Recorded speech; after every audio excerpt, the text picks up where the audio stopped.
ഞാനൊരു കണക്ക് പറയാം. അതായത് ബീഹാറിലെ 241 അംഗ നിയമസഭാ തെരഞ്ഞെടുപ്പിൽ 200-ലധികം സീറ്റിലേക്ക് NDAയുടെ ലീഡ് വർദ്ധിക്കുമ്പോൾ നമുക്ക് മനസ്സിലാക്കാൻ കഴിയുന്ന ഒരു സാഹചര്യമുണ്ട്.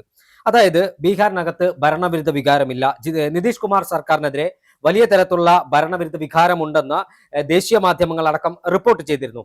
എന്നാൽ അതിനെയെല്ലാം തന്നെ തള്ളുന്ന തരത്തിലുള്ള ഫലമാണ് ബീഹാറിൽ നിന്നും പുറത്തു വന്നിരിക്കുന്നത്. ബീഹാറിൽ NDAക്ക്, അതായത് പ്രത്യേകിച്ച് ജനതാദൾ യുണൈറ്റഡിനും BJPക്കും ശക്തമായ ഒരു കൊടുങ്കാറ്റ്, നിതീഷ് കുമാർ അനുകൂല, മോഡി അനുകൂല കൊടുങ്കാറ്റാണ് അവിടെ ആഞ്ഞടിച്ചത് എന്നാണ് നമുക്ക് മനസ്സിലാക്കാൻ കഴിയുന്നത്. അത് മാത്രമല്ല, തെരഞ്ഞെടുപ്പ് പ്രഖ്യാപനത്തിന് തൊട്ടു മുമ്പ് സ്ത്രീകളുടെ അക്കൗണ്ടിലേക്ക് 10,000 രൂപ വെച്ച സംസ്ഥാന സർക്കാർ അവരുടെ അക്കൗണ്ടിൽ നിക്ഷേപിച്ചു. ഇത് സ്ത്രീകൾക്കിടയിൽ വോട്ടായി മാറി. മറ്റൊരു പ്രധാനപ്പെട്ട കാര്യമുള്ള യുവാക്കളുടെ വോട്ടുകൾ അവിടെ ഭിന്നിപ്പിക്കാൻ കഴിഞ്ഞിട്ടുണ്ട്.